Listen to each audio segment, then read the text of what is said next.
ভেরিফিকেশনের প্রক্রিয়া, এই প্রক্রিয়াটা দিয়ে যদি একটু বলে দেন, অনেকেই বুঝতে পারছেন না, ডিস্ট্রিক্ট ওয়াইজ হচ্ছে।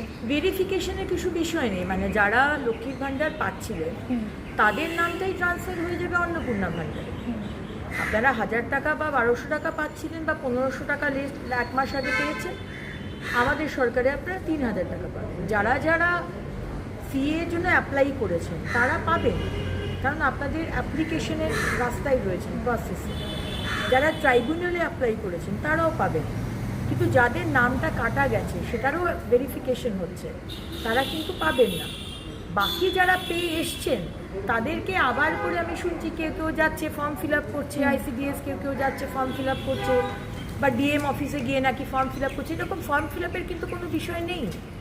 সুতরাং let me make it very very clear, যারা লক্ষ্মীর ভাণ্ডার পেয়েছেন তাদেরই নাম ট্রান্সফার হয়ে যাবে ভেরিফিকেশনের পরে। ভেরিফিকেশন আমাদের দপ্তর করবে, এখানে আপনাদের ভেরিফিকেশনের কোনো বিষয় নেই। আর যারা ধরুন 15 বছরে পাননি, আচ্ছা বিজেপি করার জন্য আপনাকে দেওয়া হয়নি, বা আপনি খুবই গরিব কিন্তু তাও আপনাকে দেয়নি, তাদের আমরা শুরু করব। আমরা অলরেডি পোর্টাল খুলছি, এখনও কিন্তু পোর্টাল রেডি হয়নি। অনেক জায়গাতে সংবাদ মাধ্যমে আমি দেখছি পোর্টাল খুলে গেছে, এটা কিন্তু সম্পূর্ণ ভুয়ো কথা। পোর্টাল খুললে আমরা আনুষ্ঠানিকভাবে আপনাদের জানাবো।